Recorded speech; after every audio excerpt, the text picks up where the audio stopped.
নারে তাকবীর, নববর্ষের আগমন, শুভেচ্ছার স্বাগতম।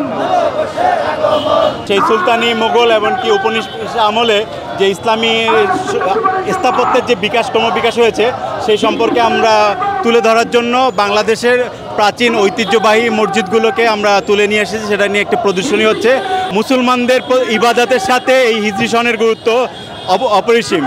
হযরত আদম আলাইহিস সালামের সময় থেকেই চাঁদ দেখে মুসলমানদের ধর্মীয় ইবাদত বন্দিগির সময় নির্ধারণ করা হয়। বাংলার জমিনে হিজরি নববর্ষ উদযাপন করার তৌফিক আল্লাহ পাক দান করেছেন।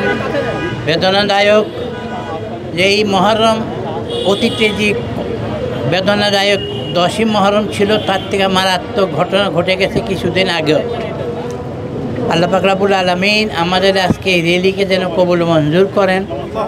আল্লাহ পাক রব্বুল আলামিন যেন শুক্রবার দিন নববর্ষ হাজির হয়েছে 1 তারিখ, সারা বছর যেন সুখে শান্তি থাকতে পারে তৌফিক যেন আল্লাহ পাক দান করেন। আমিন আমিন।